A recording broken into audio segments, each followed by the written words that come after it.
It's the Pete Sousa Show. Sports, Pete. Nobody tells our stories better than our clients. The difference is stark. I was rear-ended at a stop. I thought I was fine, and then once I got home, I realized it's a lot worse than I thought. I ended up having a ruptured disc. You say you're not hurting, and then an hour later, you're saying you're in all this pain. I just felt like most people would think that I was lying. And that's when I decided to call Daniel Stark. I owe a lot to Daniel Stark. They really got me what I deserved. The difference is stark.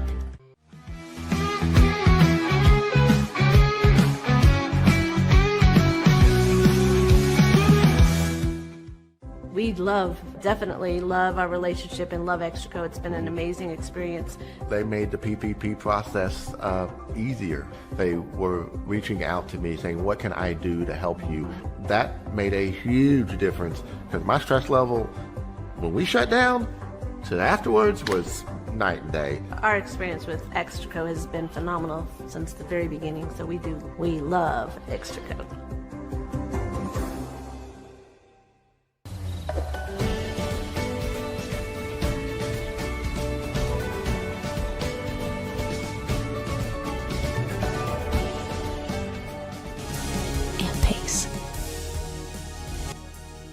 With Ease US makes studio quality voiceovers for your videos online in over 149 languages and dialects. Never been easier to create professional grade videos and voiceovers. Try it today at easeus.com. That's EASEUS.com. Ease US. Hi, I'm Mitch, the co-founder of Cake, a sexual health and wellness company designed for today and designed for you. Yes, you. The entire product line can be found at hellocake.com, and it's also available in every Walmart near you.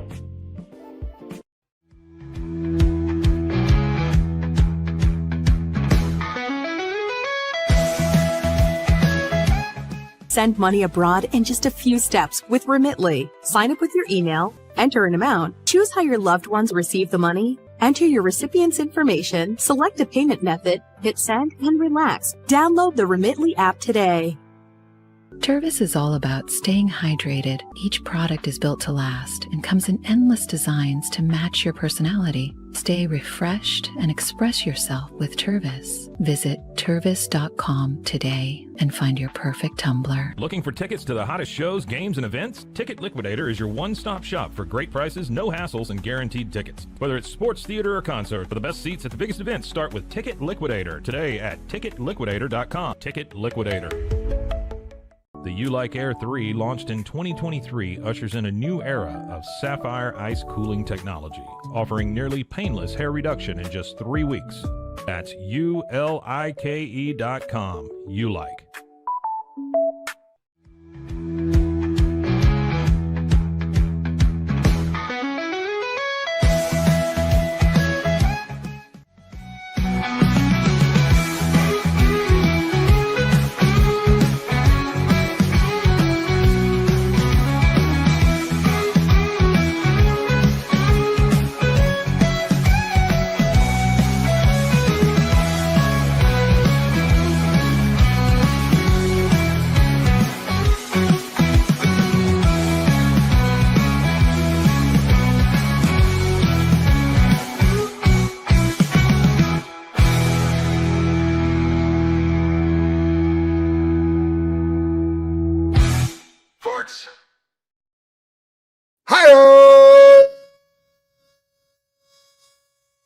Hey now, it is the Pete Sousa Show. So happy to have you with us. You know, our executive producer, Chris Visser, once actually, I think, exiled a radio guy for having like a big, like, like, you know, try to do like the Mad Dog Russo, like the good afternoon, everybody. Like, for whatever reason, like that works so well. And I think it works well because he did it with Mike. And Mike will get a kick out of it. You know, it's really rare that that type of shticky stuff can last. So that'll probably be one of the last times that I do it. But the Pete Sousa Show is presented by Slovaceks, and you can tell we're happy to be here with you today. I'm very happy. I am in Central Texas, in the heart of Waco, Texas, actually. Snowed in, could not get to the residence to see the fiance and bunk with her up in the Dallas area. And the studio here is closed because of the inclement weather, the ice. So here we are. Cam is back in Boston, the heartbeat of America right now after the return to the Super Bowl for the Pats. Christian Fauria is getting set to join us to talk about the guy played for the Patriots and the Seahawks. Now, a much different Seahawks team back in the 90s. It's not like he was Legion of Boom time, but he won a Super Bowl with the Patriots, had a lot of success with Mike Vrabel. So we're going to talk to him about that. Cam, anything you want to say about the Patriots getting to the Super Bowl? Just quickly, like I saw you were doing Snow Angels. Yeah, you were pretty happy. I mean, does it at all interfere with your passion to be miserable?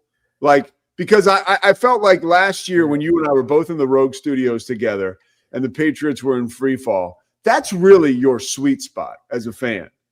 I mean, no, it's not my sweet spot as a fan. It is my sweet spot as a talker. That's for sure. Yeah. No, I love it when they actually win, contrary to some people that make it in this town. I do really like it when they win. Yesterday, though, I will say during a game is like a game of that magnitude. It's miserable. Like, it's not fun, even if you're blowing them out, you know? So even if you're, and yesterday was the worst because I was doing anything and everything for them to score some points. Yeah. I was literally, it was 15 degrees outside with 2 feet of snow dumping on us. And at one point for the whole third quarter, I am just sitting on a folding chair on my back deck, just because when I was blowing off steam in the second quarter, shoveling snow and listening to the game on radio, really actually scored.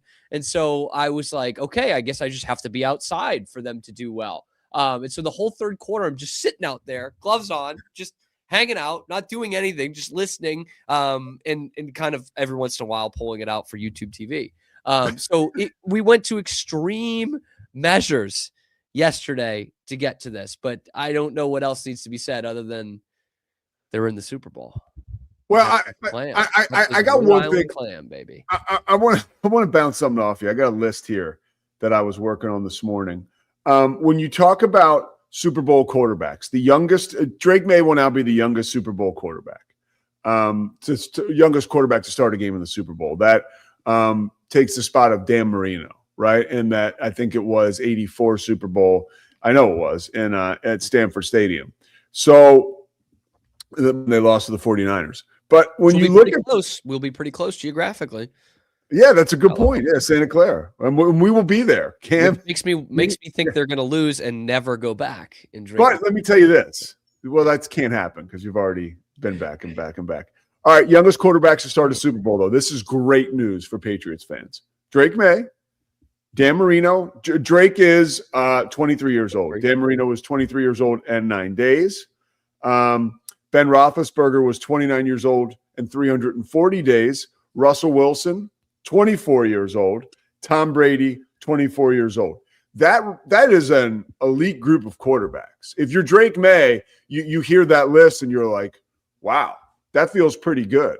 You know, like he's drawing – this team is now drawing comparisons to the 2000 team or 2001, as you corrected me this morning. Thank you. Because of how good the defense has been playing and because the offense – this offense is more efficient, wouldn't you say, than that offense? Well, the last couple of weeks, it's been tough to tell, but certainly during the regular season, yes. It was kind of a crazy thing to say during the season, but it's true. Like Drake May's second season statistically was better than Brady's. Brady won the Super Bowl and had the clutch drives. So, it's kind of take your pick. But during the regular season, Drake May was better. This offense was better. And, that offense wasn't moving a whole lot for the 0-1 Patriots in the playoffs. People forget. And that's kind of what's happening right now. I thought they had an underrated week against the Texans, but yesterday was yesterday, and it was a nightmare.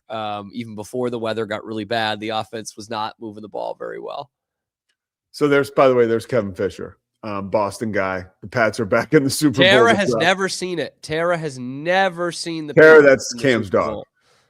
And then there you go. Scotty B, the Baylor King. Way too early thoughts. He's taking Seattle to win. Well, I know he's not taking Baylor. What about that, Cam? I got a chance to call that game on Saturday.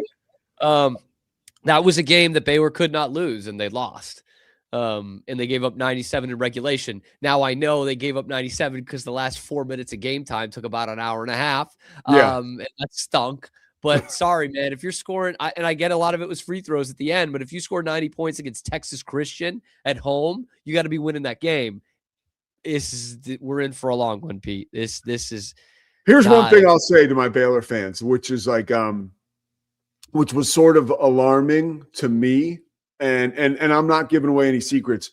Talking to Coach Drew at shoot-arounds, like it was all like chummy and like real talk. Like he's talking to King, so I'm getting like really like authentic Scott Drew, and he's also being funny and super positive because that's how he is. But then we asked a question about what they miss, and like what they're missing this year, and he talked about the point guard situation, and then he does a referendum on the NCAA and the Rob Wright thing, and to me it shows where Scott Drew is mentally right now. For him to filibuster on the Rob Wright the point guard leaving our school and our team, and how badly that in such a bad way that left us. Like he is like, we are so screwed beyond like we can't really recover almost because of the way and the timing of him leaving us. I was hearing stuff like Elliot Cadeau was a guy who was going to come to Baylor. I didn't know this. But then, he saw that Rob was going to be there. And this isn't what Scott told me. This is what I heard from other people. And so it really did and Coach Drew was just really trying to be emphatic about, hey, look, this is so screwed up. Like there may need to be a penalty for the player. The tentacles go everywhere. And here was his point. If I'm a big guy and I go to play at Baylor because I know I'm going to play with Rob Wright, and then Rob Wright disappears and goes to BYU, right? After signing a contract. So now I'm the big guy and I'm facing double teams. I am having a really rough go at it on the floor because Rob Wright left me after he was supposed to come, and him leaving me also leaves me without any other point guard options. Yeah. Because nobody can get me the ball now because everybody else went to a different school. Like he is desperate to the point to talk about that where I'm like surprised. But to his credit, we talked about it on the air a little bit too, because it is crazy. I mean, it is crazy. Like this team, I'm not making excuses for Baylor because there's way more than the point guard situation that needs attention. But that totally screwed this team and this roster up. And the NCAA has got to fix it so it doesn't happen again to other schools next year. And the last thing I'll say about this, Coach Drew was like, everybody's fine with this till it's your team. Once it's your team, you're like, wait a minute, this is totally wrong. Yeah. But you're good until it hits you. Right. And that's until life. it's you, it's all, this is the way it is now, adapt or die. And, you just didn't want the players getting paid, or you're just being a curmudgeon, an old man. And then it happens to you and you realize what one move like that does for a team and then for a season. And then once you're, in effect punting a season because you don't have your point guard, like who knows what kind of trickle down effect that has. Then probably you're replacing your whole roster again. Yeah. No. And that's what he was saying. And it's a shame. And I can remember now what brought it up. He brought up Dabo Sweeney and what Dabo Sweeney was saying. And, it's a screwed up world, man. I believe they're going to fix it, but it's out of control right now. It's out of control. And one last thing I'll say about the Rob Wright thing is that, and King brought this up, Rob has sort of maybe, and you can answer this for me, Cam, detracted from his own value as a point guard because now he's with so many really good players that he could be overlooked and he might not be seen as like that elite of a guard. You know what I mean? Because could be. He's also shooting 2 more threes a game and he's shooting over 40%. So maybe that's kind of a well-rounded thing. Maybe that's what he's going for. Maybe he's looking for clearly the offense is still there. He's averaging over 17 a game. Back to the original point of like that would have changed everything for Baylor. It sure would have.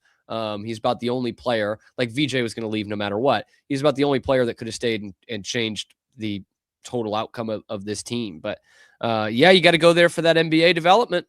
Got to do it. Scott Drew famously doesn't develop guys in the NBA. So yeah, I know, right? He's had 9 years in a row or 5 years in a row with top 19 picks, and this year will be another one. I mean, that's one thing that's concerning for Baylor as a team. 2 first-round picks are in your starting lineup, and you still can't figure it out. That's bad. In fact, I had to explain that to my dad this weekend, who hasn't watched a lot of Baylor this year, and he's like, "Yeah, how do you have 2 first-round picks and you can't win a ball game?" No, yeah, it's frustrating for everybody. All right, quick break. We're going to come back with Christian Fauria, and we're going to talk about the Super Bowl. We're going to talk about the Patriots. We're going to dive in to just how important, right? Just how, what's this? Let's see what Baylor. If Rob Wright left earlier, that's one thing. But for him to leave that late is another. Yeah, it's screwed up, man. And tampering is messed up. Yeah, it always has been, right? But now, man, it's like we said, it's kind of crashing into our living room, and it's different for everybody. And when you're calling, by the way, that Foul Fest for me was amazing. Our game got upgraded to E1, and so it was like a 3-hour game. So if you're me, people are stuck in the snow. Yeah, it worked out, actually. Sorry, guys. All right, the Pete Sousa Show, presented by Slovakians. We're back with Christian Fauria after this.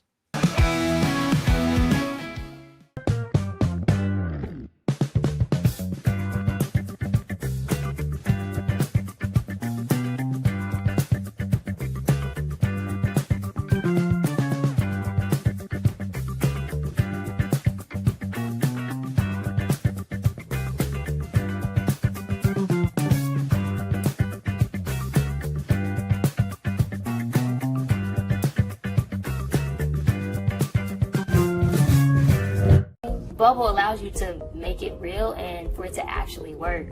So I feel like Bubble does bridges that gap and being able to give people the opportunity to make their ideas come to life really quickly too. I love that I can sit down and build something the way that I think it should be built and have the control over it. Bubble turns ideas into fully scalable apps. Try Bubble today.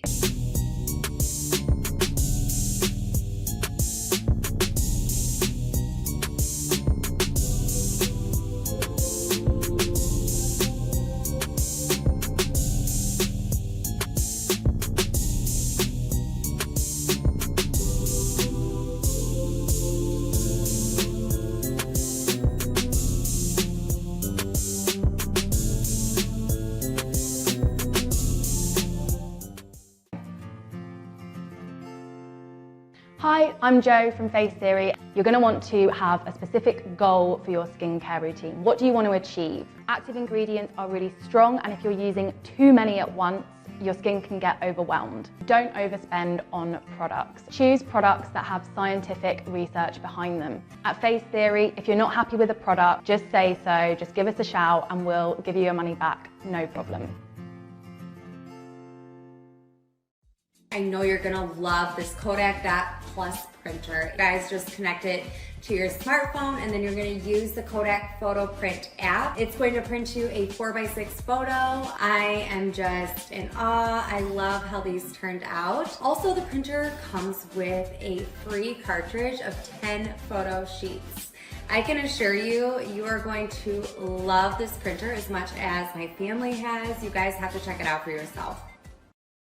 Streamline event and appointment booking with Amelia's sleek, modern, and fully customizable booking forms. Tailor the colors, fonts, and design to match your brand and seamlessly integrate with your WordPress website. Whether it's for events or appointments, Amelia makes booking simple, stylish, and perfectly aligned with your business. Enhance your booking experience today at WPAmelia.com. That's WPAMELIA.com. Amelia. When you learn a language with Babbel, you start a journey that takes you further and further. Anytime and anywhere you wish. It's easy and fun. Broadens your horizons and keeps your brain fit.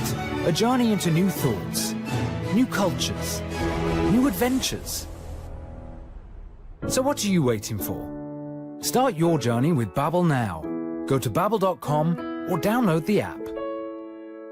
BadCreditLoans.com is a pioneering service provider that has carved a reputation in the financial industry for its dedication to helping individuals with bad credit secure loans. By making timely repayments, borrowers can gradually repair their credit history, thereby increasing their chances of securing better loan terms in the future.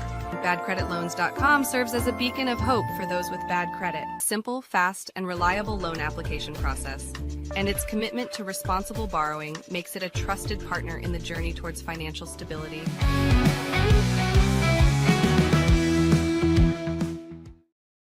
All right, let's bring in Christian Fauria. The guy won 2 Super Bowls. He played for the Patriots and the Seahawks. But most importantly, by the way, bro, and you buried this on me. I'm almost pissed. Your daughter Cameron, okay, played 32 minutes against Albany, right? Am I right about this? Yeah. I'm looking at the box score right now. 12 points, 2 of 2 from 3. I mean, you want to talk about an efficient performance, 5 of 8 from the floor. You know, I call hoops. I see a box score like that. It jumps off the page at me. We're having a pretty good year, huh?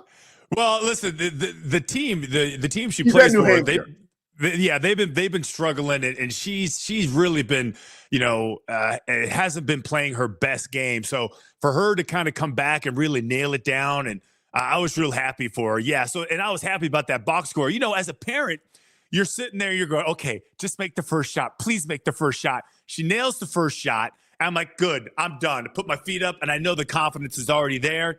But yeah, that was a fun game to watch because it was my dad's birthday the other day, and what he wanted for his birthday from his granddaughter was a mid-range jumper, and she provided that. So I was very happy. There's not enough love for the mid-range jumper, Pete. Okay, I'm telling you, it's like it's gone the way of the fax machine. Like, it needs to come back and play.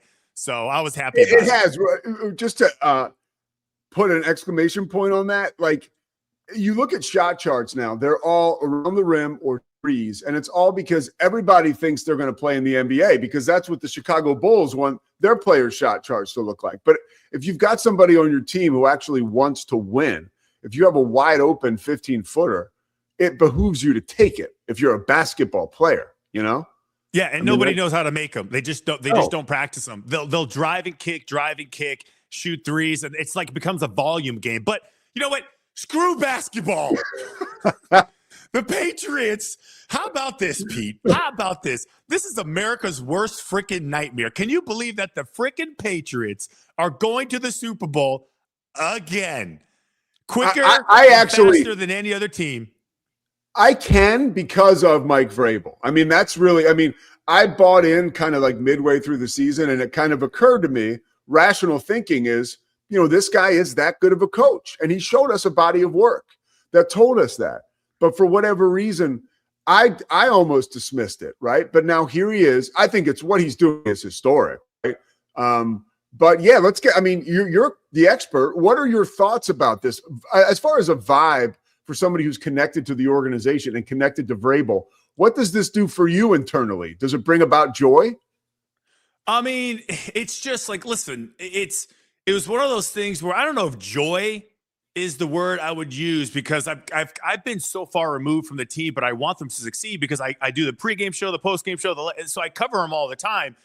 I'm just really, I guess, happy for them. I'm happy for the Crafts, the organization, the players. I'm happy for Mike Vrabel, his coaching staff, because you're right. This is historic. And we were running some little stats at the end of our postgame show during the snowstorm up here.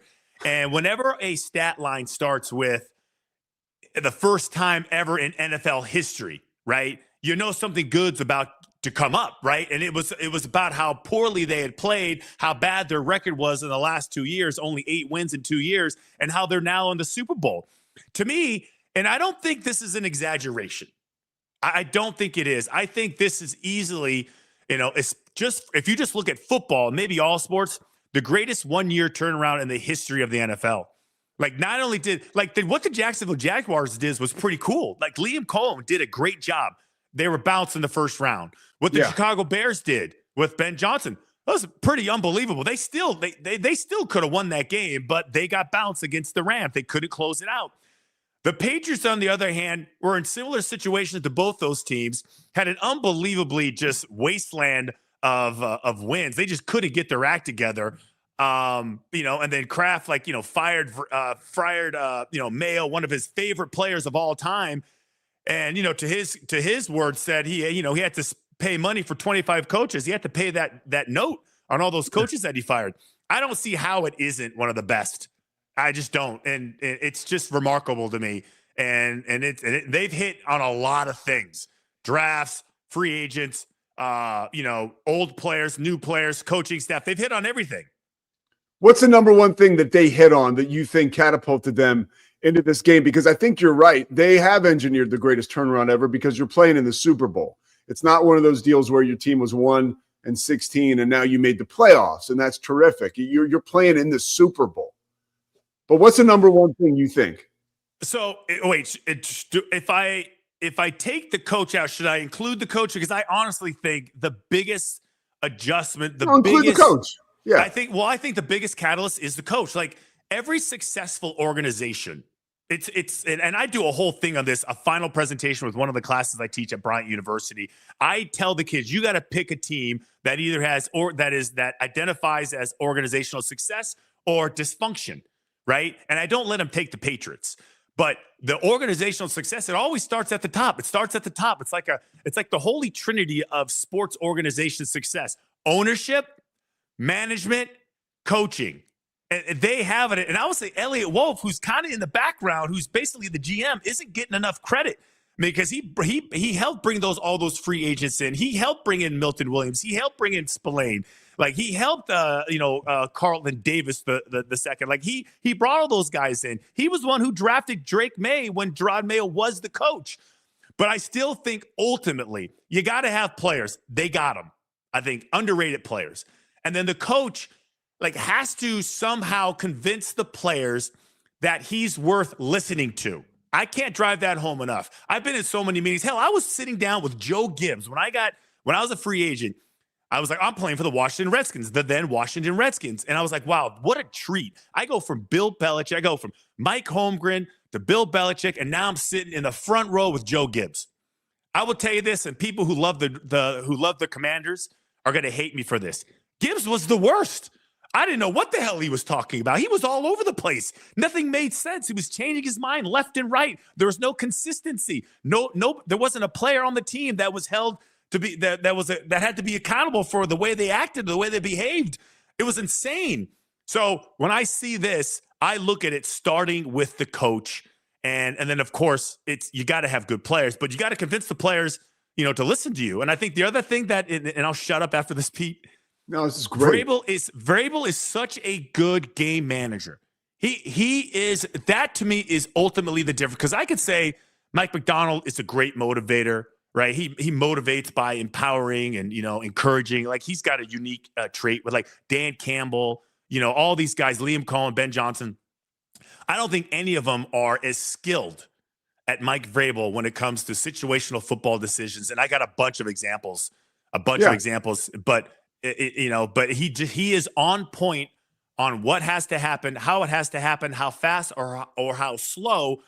And then the team, which is even a harder part than convincing them to trust you, the team learns those situations. So while they're in that situation in the huddle, they all know what has to happen.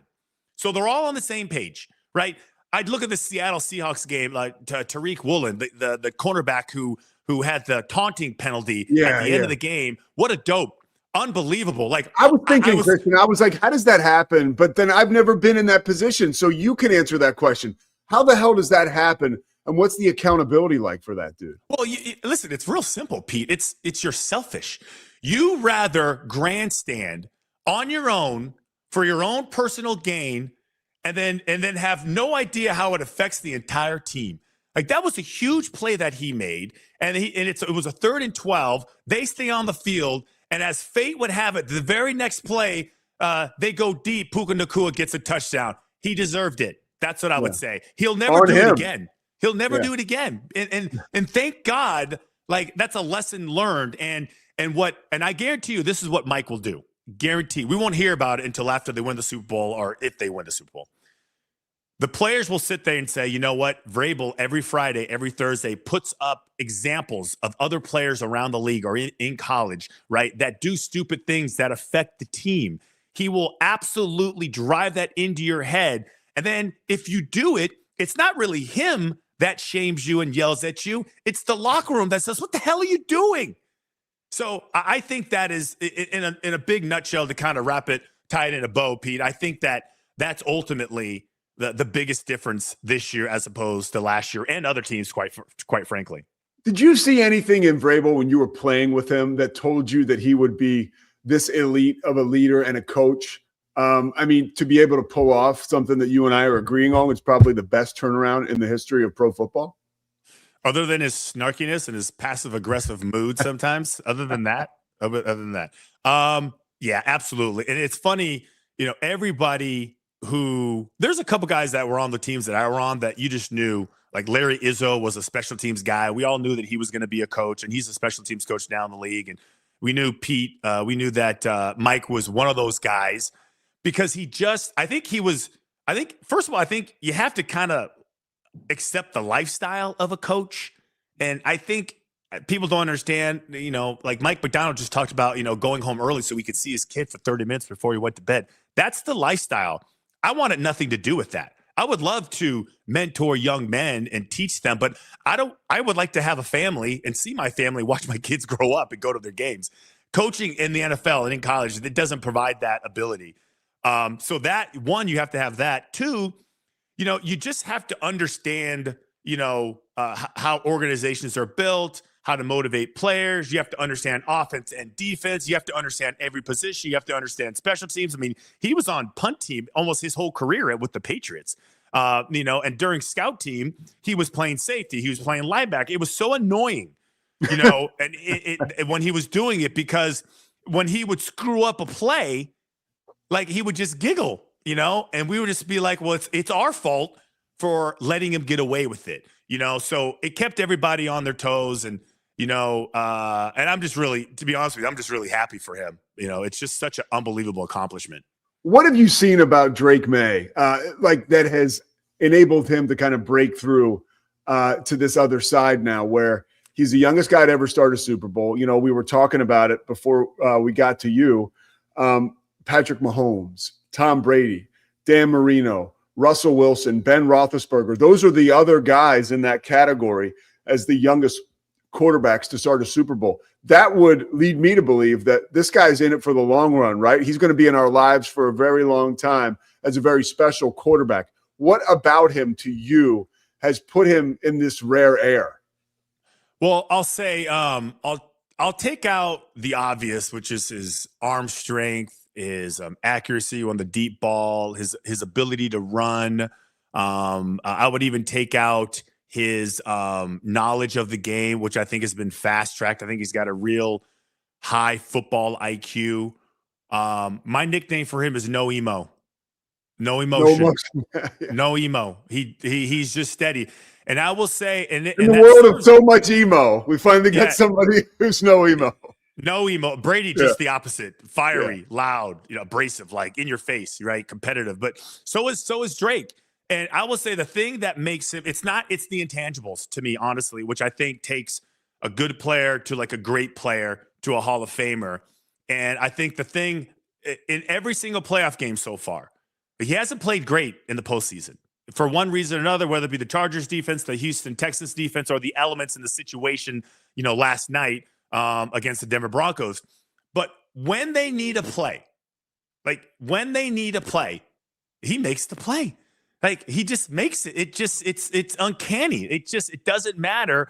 He's just not affected by anything else that happens. He's recognizing the situations. He's understanding what he needs to do. He takes the call in for the offensive coordinator, and then he just works it the best way he can. And there's examples. There's the flea flicker to Matt Collins, which I thought was an unbelievable throw because he got hammered. There was the last play of the game where it was a bootleg. Right? Like they had the courage to call that play. I don't think it would have mattered if he didn't get it, but he barely got there. And every single time they need a play, like he gets it. It's just, that's what I think makes him different. And, you know, and I tell my daughter this when she's playing hoops, you can't let any of those other plays like affect the next shot, because all those other shots are irrelevant when it comes to the last 30 seconds of the game. Like, I don't care if you make any of those shots. Can you make the shot that wins it? Like, can you slow everything down? Can you focus? Can you understand the situation and not flinch? And that's Drake May all day long. Look at his post-game press conference. I thought the dude was like not happy. I was like, this guy is the same whether it's a loss against the Raiders or if it's a win in the AFC Championship with the Denver Broncos. It's amazing.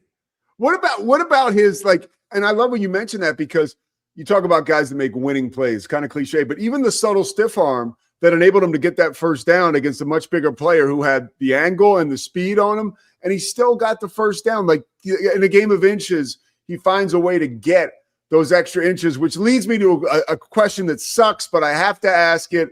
Do you see similarities between a young Tom Brady? You joined the Patriots after they won that first Super Bowl, right? So the comparisons they're going to be made, and I got you here, so I'm going to ask you because you were there. Like, do you see anything similar as far as body language, the way they comport themselves, the way that he's played so far at such a young age in so many big situations? Yeah, it's almost it's not even fair to do it and put him in that situation, but I'll do it anyways. The one thing I would say, because I joined the team after Brady's first year, actually the first Super Bowl. It was basically his third year in the league, so he wasn't really Tom Brady yet, and I've been covering him his entire career. So I would say the thing that stands out to me, one, in no particular order, okay, one, his football IQ, his situational awareness, his emotional intelligence. They're different. Brady's fiery, right? But and Drake is a little bit composed. I think they're how they are attached to the locker room. Because the one thing I thought was the best part about Brady, and I still think it is true today, is that with all his celebrity, with all his achievements, with all his accomplishments, he was still just Brady. Like, when he walked in the locker room, there was no arrogance, there was no entitlement. He was easily just assimilated with everybody, not just the guys that he would throw to, not just one set of friends. He was able to sit down and talk with everybody. Like, if we were eating at a cafeteria, in breakfast or lunch or dinner or whatever, he'd sit everywhere. And when I saw Brady do that, it reminded me of a story I heard about Joe Montana, how he did the exact same thing. So all these great quarterbacks, I think, all have similar traits. Now, they may look a little different. They may, shine up weird or whatever. But ultimately, that to me is such a unique trait from a guy that has to deal with all these different personalities and all these guys from all these different locations, all these different social, economic, situations, to kind of just be one of the guys. You got to be one of the guys, right? You can't roll I heard that about. I heard that about Favre too. Like, any faction of the locker room, the actual physical locker room, you guys that are so powerful on the team, especially quarterbacks, like, you can hang anywhere. In any section of the locker room, you can go with the guys shooting dice. You can go with the guys listening to country music, and how important that is, right? Like, for the whole team to get behind the quarterback. All right, last question for you, because you're a busy guy, especially today. Yeah. What's the one thing going into a Super Bowl that would surprise the regular person that only the player really knows about? Like, whether it's a 2-week situation or a 1-week situation, as a player, what is not talked about enough? Maybe some of the stresses or something that happens that the average Joe just doesn't know about. I think the one thing that I would say that I remember was just like, right now you're getting tickets. Right now, who's going? Who can I get tickets from? Like, it is who's flying in? Who am I paying for them? Like, who am I paying for my parents? Or is my brother going? Okay, well, Billy over here, he doesn't have any friends. Can I buy his tickets off him? And then you have people that will still go to the side of the location hoping to get tickets, and they're literally calling you the day of the game. Like, having that handled early is probably the one advice I would give both teams. Handle your ticket situation and then hand it to somebody else and say, nobody ever talked to me about it again. That to me is ultimately the biggest distraction easily that nobody talks about. What a pain in the ass that is, trying to find a way to have all your friends and everybody that meant something to you kind of take part in this experience, right? Because they were along for the ride also. So now you want to reward them and want to make it easy for them. But that'll go down to the end, right before kickoff. That's the biggest issue. That's the biggest pain in the butt, I would say, dealing with the Super Bowl. You better get your stuff together, dude, because you're going to get pulled in every which way when you get to Santa Clara, because the former Seahawk and Patriot is going to be in high demand. So, I appreciate you taking any time this morning to chop it up with us and give us this awesome insight. Christian Fauria, man. Appreciate it, dude. It's always fun, Pete. Thanks, buddy. Thanks, man. Appreciate you. Christian Fauria is the man. I mean, he's proven to be an even better dude than he is analyst. And that seems pretty tough, too, because he does a great job breaking it down. I love what he said about Vrabel. And you connect with these guys. Cam, pop up, man. What did you take from that? I love you. As a fan, you got to be fired up, dude. You got to feel that got me juiced about Vrabel, really. I mean, yeah, because we've been hearing stories about this like this for Vrabel, but you want to see it play out, right? You want to see that you can win and get to the biggest games with a guy who's dapping up every player after the game, because we saw the blueprint on how to win for 20 years and that wasn't it. You know what I mean? Or like the quarterback who's not emotional, who's not, pumping his fist coming out of the tunnel. And again, like, that's not a knock on Brady, but we saw a way to win for so long. And so for Fauria to sit there and, say, that's the same Vrabel. It's, we like you will go to war for a guy like Drake May, and that there is some subtle but really important similarities, I would say, between Drake May and Tom Brady. Like that feels very reassuring as a fan. It's one thing to have a good regular season and get the hype and all that, but to hear that and then say, oh yeah, they're actually playing in the Super Bowl. It's more than one way to bake a cake, I guess. Thank you for saying that. The bake a cake and not the cat one, which I hate now because I love my cat. More than one way to. I'll do the cat one. Yeah. Don't do the cat one. How excited are you? Honestly, you're going to the Super Bowl and the Patriots are going. I mean, it's awesome, man. Are you going to try to get a ticket? Are you thinking about trying to get a ticket to stay extra? I could. I mean, like, I don't really have the money for it, but you know what I mean? Like, enter in the raffles, try and get a miracle, see who you can call, whatever. The thing is we're leaving. Says the guy who couldn't get an Oasis a reunion tour ticket. Like, this is well, was he not able to get one, or did he have to regretfully turn down 2 free tickets to Oasis in Meadowlands so that he could propose to his fiance? I didn't know that side of the story. Yep. She didn't find out for a while afterwards either. The 2 once in a lifetime things. I had to pick one. But the other thing is we leave at the end of the week. I don't know what the hotel is like. I think that's even worse. Like, we're already going there, so I can move a flight. Probably extend it. Once we get boots on the ground, you can do some talking. Maybe. All that's I got one of my good friends from high school. He's got his dad's season tickets, and 2 of them were discussing it this weekend. Like, we're gonna enter the raffle. Like, if we get it, are you in? Like, are you in? So I got to get an update. They've ballparked it at over 10K, just to get to the game and stay there for a couple of nights. So it's pretty insane. The amount of money people pay for this stuff is it's crazy. And to be honest with you, as much as I would totally go given the opportunity, like, no questions asked, really, but it is better on TV. I have a couple regrets. My biggest regret was North Carolina, Villanova. They were playing in Houston. This is how dumb I was at the time. This is not that long ago. It was 2016. I was in Monroe, Louisiana, and I was afraid to ask for the day off because I'd already taken like a Friday off previously. And I was afraid to ask for the day off to miss work. My brother went. My brother's best friend went. It was a buzzer beater, if you remember. Yeah. And so I do.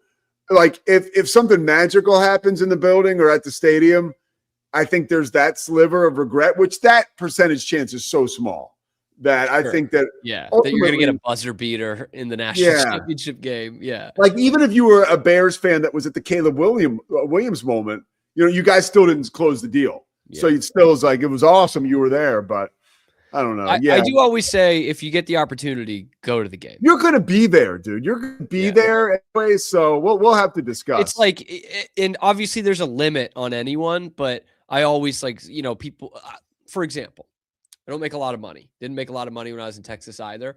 And the Celtics were playing on a Friday night in Dallas to clinch the NBA title potentially. They obviously did, and they lost by 40. I paid like $600 to go to that game, which is way more than any amount of money I've spent on a ticket for anything. And they lost by 40, and I still don't regret it.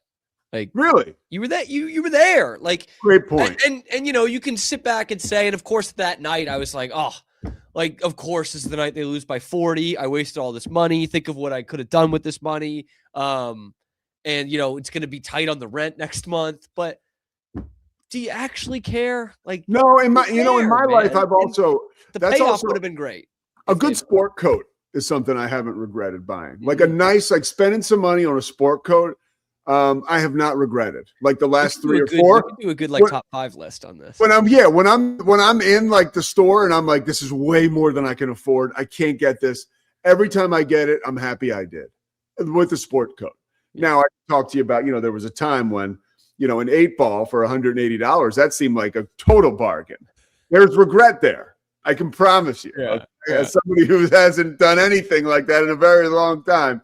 Now that you want to talk regret, that's regret. It's funny. I talk to these guys. I still have friends that go get after it.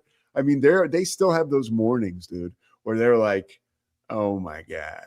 By the way, I think there's some of that this weekend with the people just snowed in and the you know what I mean? Like you hit the packy before the snow starts coming down. Yeah. I mean, I literally I can remember, and this again, I have to say this in case it's the first time people are ever going to see me. I'm sober for a long time now.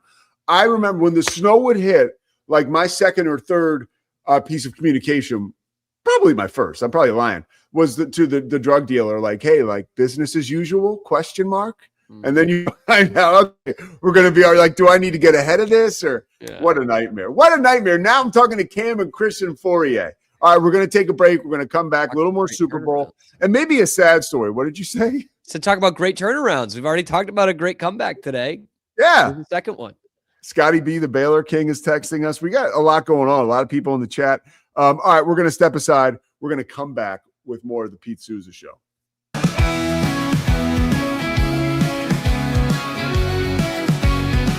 It doesn't matter if your investment budget is small or big. All you need is Benzinga Pro and its powerful news alerts, price tracking, and portfolio monitoring. Subscribe now, and we'll skyrocket your portfolio today. Experience with the Bosley MD hair regrowth kit was amazing. It was easy to use. It let me take off my hat. I could go in public and have my picture taken and feel normal again. BosleyMD.com. Join us at golfpartnerusa.com and discover why we're the trusted choice for golf lovers worldwide. That's GOLFPARTNERUSA.com. Golf Partner. Experience the future of secure private cloud storage with Internix. Protect your files with end-to-end encryption, ensuring your data stays private and accessible only to you. That's INTERNXT.com today. Apollo Neuro is a new kind of wearable that helps your body recover from stress, that helps you calm down and feel better. You sleep better, and you can get back to being yourself. Learn more at apolloneuro.com. Protect your online privacy with NordVPN. Browse securely, access content from anywhere, and keep your data safe with military-grade encryption. NordVPN.com. That's NORDVPN.com. Our patented handles were launched in 2018. We continue to push the boundaries of strength training. Join us in making your training more natural and effective. Visit Engels90.com to learn more and revolutionize your workout. Dive into adventure with scuba.com, your ultimate destination for top-tier scuba and snorkeling gear. Whether you're a beginner or a pro, trust scuba.com for the best in diving equipment and expert guidance. Explore now at scuba.com. That's SCUBA.com. Scuba.com. At Fullwell, we bring together the expertise of registered dietitians, MDs, and OBGYNs to give you the best fertility support. Fullwell, your trusted partner on your fertility journey. Visit us at fullwellfertility.com. Experience the perfect blend of exquisite craftsmanship and life-changing technology with Gevi. Every product is built with precision, featuring specialized parts that ensure durability, efficiency, and safety. Upgrade your everyday with Gevi. Visit us at gevi.com to discover more. It's the Pete Sousa Show. With San, owning iconic furniture no longer requires paying a premium. With over 15,000 satisfied customers worldwide, we've proven that high-quality furniture doesn't have to come with a high price tag. Explore our collection today at san.com. At Covers & All, we've revolutionized protective solutions with cutting-edge, customizable covers, tarps, and curtains. We deliver premier protection at affordable prices and express shipping. Visit coversandall.com today for the perfect fit, guaranteed to last. Relax with Hemp Delicious. Organically grown hemp, massively blended with delicious organic herbs, responsibly sourced for their holistic benefits. Each sip offers calming, antioxidant-rich wellness. Brewed just for you. Sip the calm with Hemp Delicious. At Open Goal USA, we're revolutionizing training for both soccer and lacrosse with our innovative portable rebounders. Perfect for players of all ages and skill levels. Visit OpenGOAAALUSA.com and elevate your training today. Get paid faster with Bill, the easiest way to send, receive, and manage your payments. No more delays, no more hassle. Whether you're a freelancer or a business, Bill makes payments seamless and secure, simple, fast, and reliable. Sign up today at Bill.com. Stability.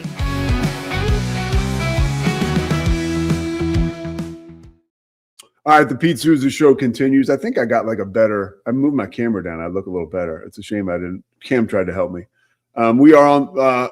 We're at the loft actually. Basketball on Wednesday. USF at Tulane on ESPN2. So I'm looking forward to that. Whatever, Cam.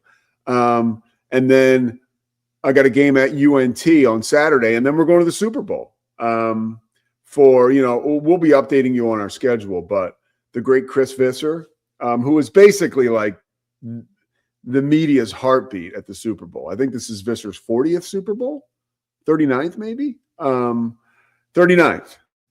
Yeah, 39th Super Bowl. We are very lucky that the stars aligned to bring Chris Visser into our life. There's no question about that. So really looking forward to the Super Bowl. We'll have a lot of really cool stuff laid out for you. And, it'll probably be, you'll have to be flexible, right? But, the Pete Sousa Show fan base always is. A little bit of a bummer was like, I think, as you go along in this YouTube thing, you acquire subscribers. But in truth be told, if you don't talk about what the subscribers subscribe for, they might unsubscribe. So I've noticed a little bit of that. Like we were at like 93,000 subscribers, and then we dropped off a little bit. I'm like, do I need to start talking about Texas Tech football? I don't know, but I'm going to be myself. We're going to stay organic here. Sometimes we play the hits, but that's every show. One thing I wanted to talk about headed into the Super Bowl before we wrap up is the quarterback situation. Now, there is something special happening with Sam Darnold. We've talked a lot about Drake May today. So Sam Darnold, should I move this down a little, Cam? There you go. How about that? Look at this. Look at this. We adjust on the fly. Okay, so Sam Darnold, yeah, that'll have to do, is a guy who was considered a first-round bust, right?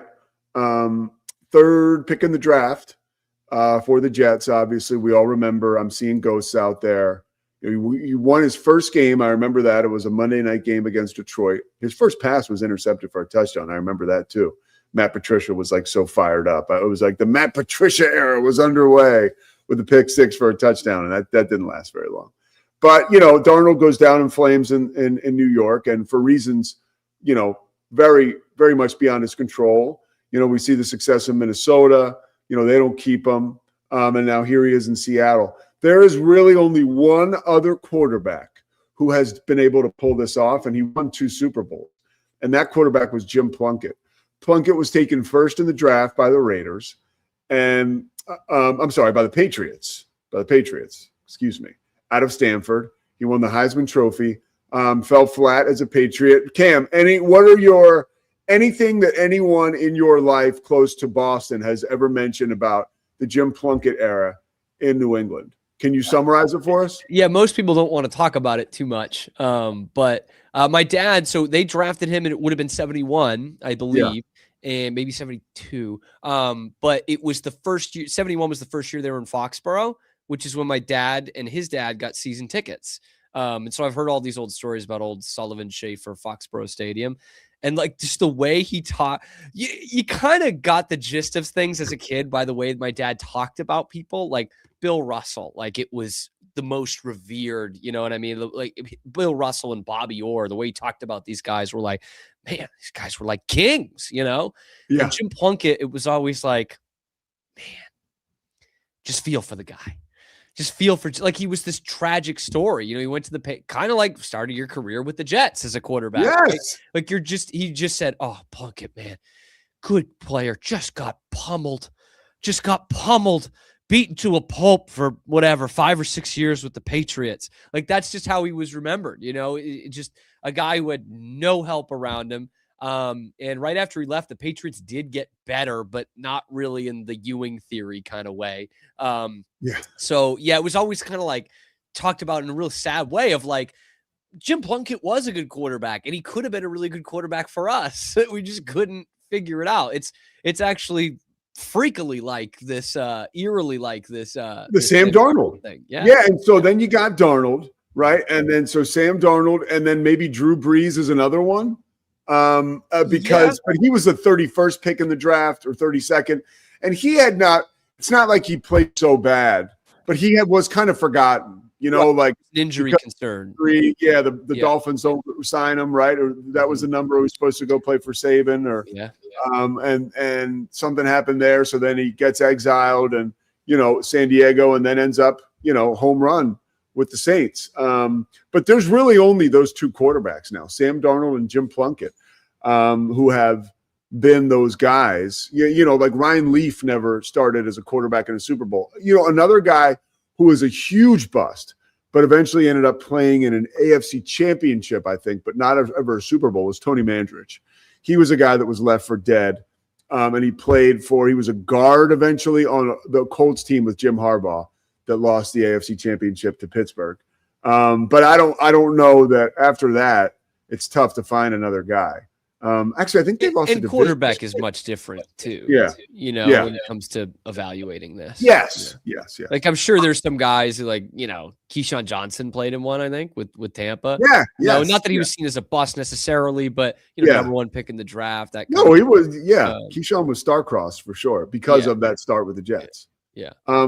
Okay, so last thing, when we were talking about these quarterbacks, a guy came across my radar yesterday who I was always so fascinated with.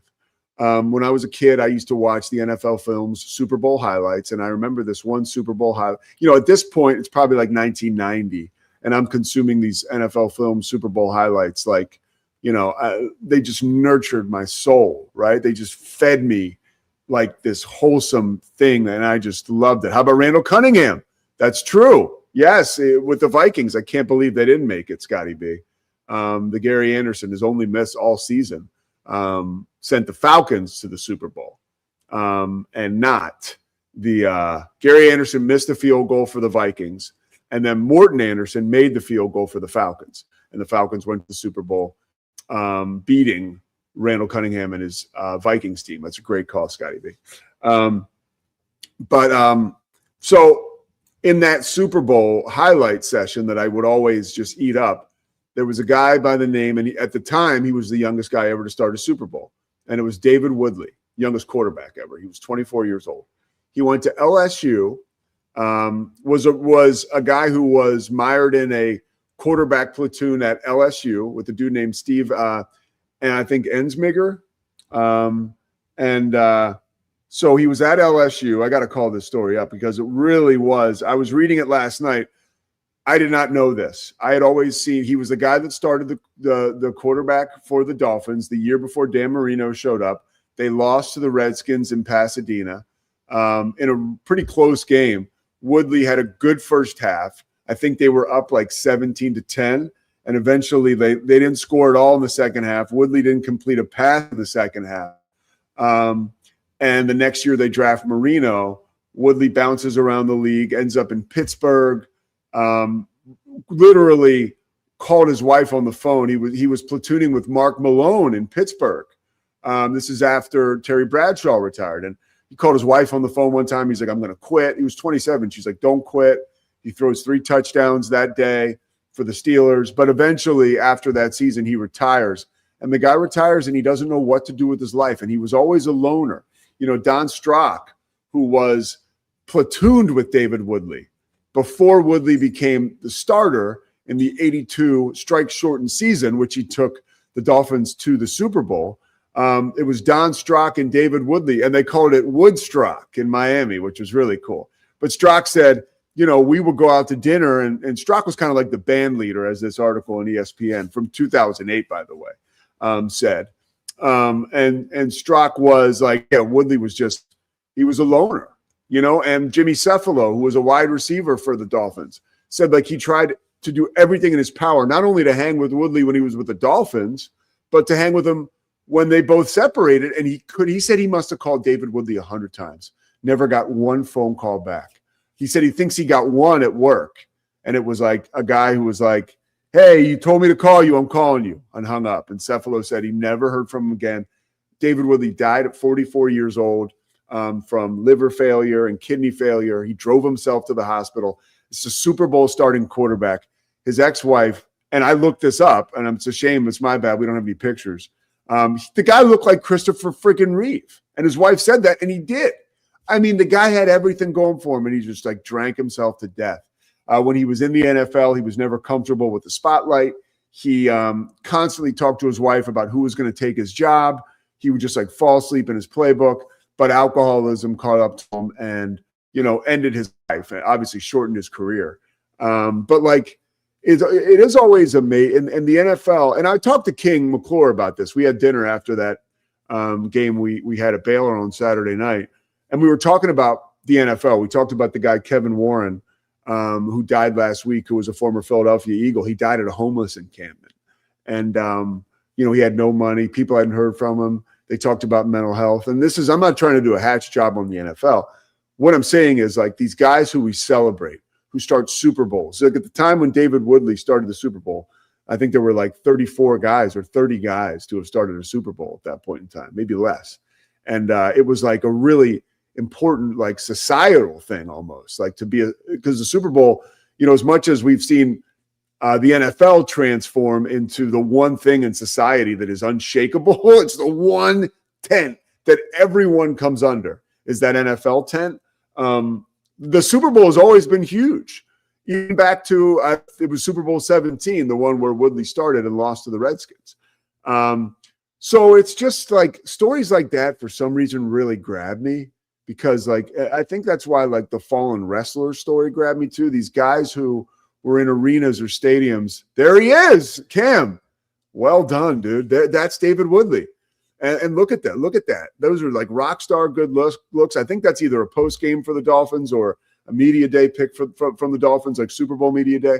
But these guys who we worshiped, and they play in front of stadiums filled with tens of thousands of people, sometimes 90, 100,000 people. And this guy dies alone on a cold slab in a hospital, or Kevin Warren in a homeless encampment. It's just, I don't know, man. Makes me grateful, but it also makes me like very conscious of, you know, even these guys who we will worship on Sunday 2 weeks from now.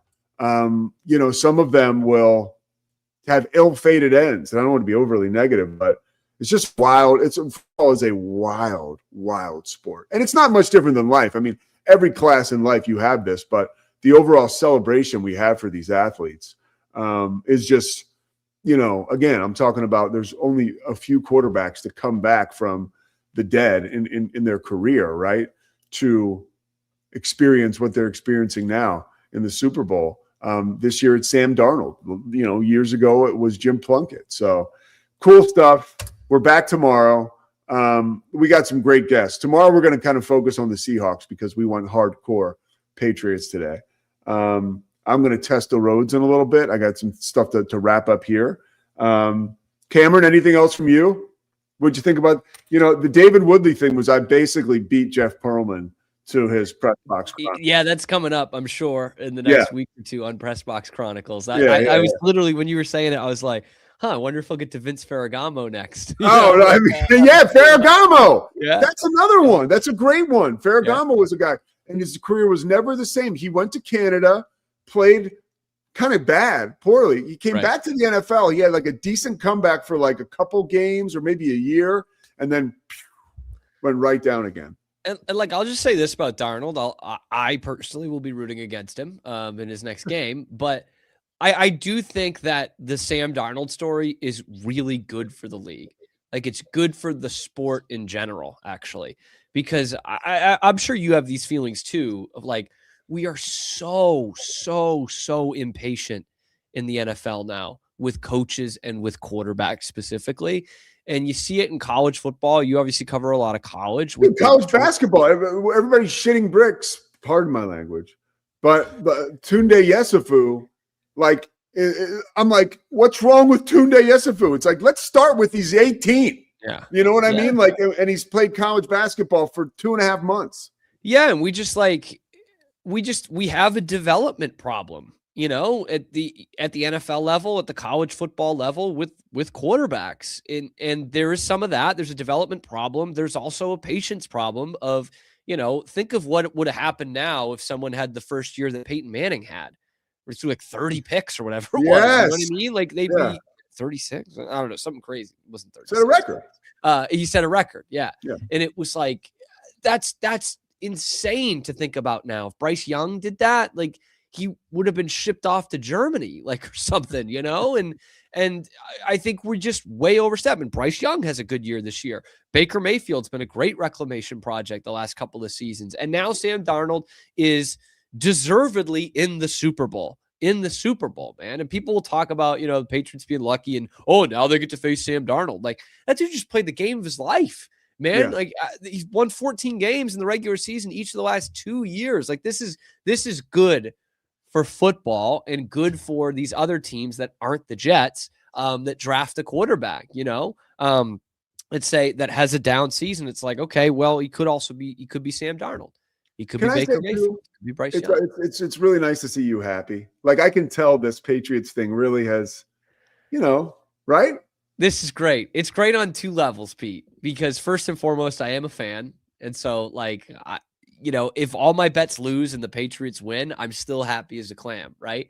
And it does help out a lot for this next 2 weeks of what we've got on the shows and going to Radio It's Row. Probably really good for business. You could tell Fauria, with his pregame and postgame responsibilities with the Patriots, like, he's fired up. He didn't even want to talk about his daughter. Like, right. He, by the way, had a good game. Yeah, he's like, forget that. What about, like, and that therein lies the power of football and the power of the Patriots, and we're looking forward to embracing all of it down the road. All right, we'll see you tomorrow. Cam Stewart, thank you very much. Cam, were you on Drake Toll Show this morning, by the way? I wasn't, but someone named Angry Boston Sports Fan was, and people have started to ask if I know this guy, so I would check that out at some point, but not me. Not Cam. All right. Check out the Drake Toll Show just because that's our main man. The Pete Sousa Show is presented by Savachix. We will be back tomorrow. We will be in our Flower Mound area. Oh, one last funny thing, and Christy's never going to see this, but this is like a personal note. So last night we had to do the pre-Cana, right? We're behind. A pre-Cana is if you're getting married in the Catholic Church, you got to do the whole pre-Cana thing. So we start the pre-Cana session up last night, and of course, I don't know if you guys know women at all. I do. They're my favorite creatures on the world. My mom is like my best buddy. We talked on the phone yesterday for about a half an hour. But sometimes they can be unpredictable.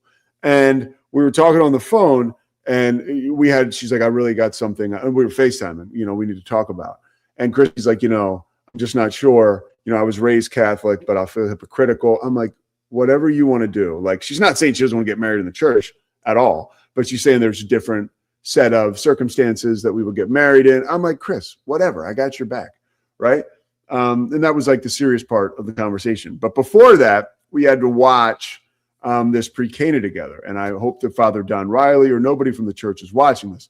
But as we're watching the pre-Cana video, that is when I started to read the David Woodley article. So I have my phone here and I'm looking at the computer where I'm supposed to be watching this, and I was just mesmerized with this Woodley article. And what I was most impressed by with myself was that, like, Christy had no idea. Like, and if I was in the same room with her, she would be like, "What are you doing?" But I was reading this David Woodley article. Like, I was hanging on every last word. The article is, by the way, if anybody wants to check this out, it's by, I don't know where this author is, but honestly, the writing is somewhat suspect. Elizabeth Merrill. She wrote it in January 22nd, 2008 for ESPN. The writing's okay, a little flowery at the beginning. But yeah, I would recommend that article. Super Bowl 17 starter Woodley's life drifted after football. So it was Super Bowl 17 that the Dolphins lost, not 18. All right, we'll see you guys tomorrow. It's enough out of me. It's the Pete Sousa Show. Sports. We definitely love our relationship and love Extraco. It's been an amazing experience. They made the PPP process easier. They were reaching out to me saying, what can I do to help you?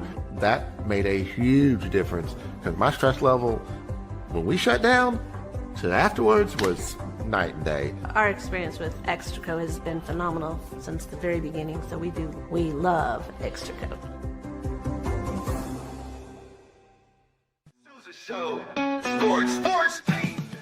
Nobody tells our stories better than our clients. The difference is stark. I was rear-ended at 70 miles an hour. I was injured, had a concussion. The insurance company, they delayed. They were playing games from the initial conversation. They weren't going to help me. The biggest thing I learned through this is that you can't go through this alone. I called Daniel Stark.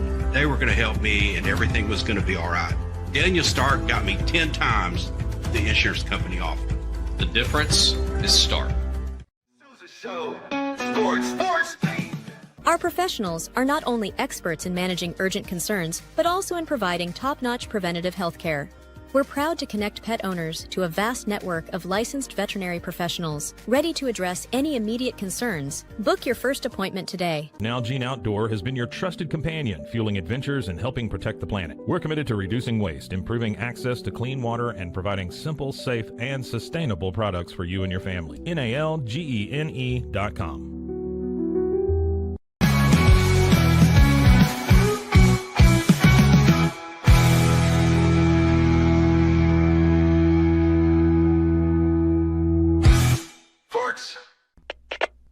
We are Rogue Media Sports.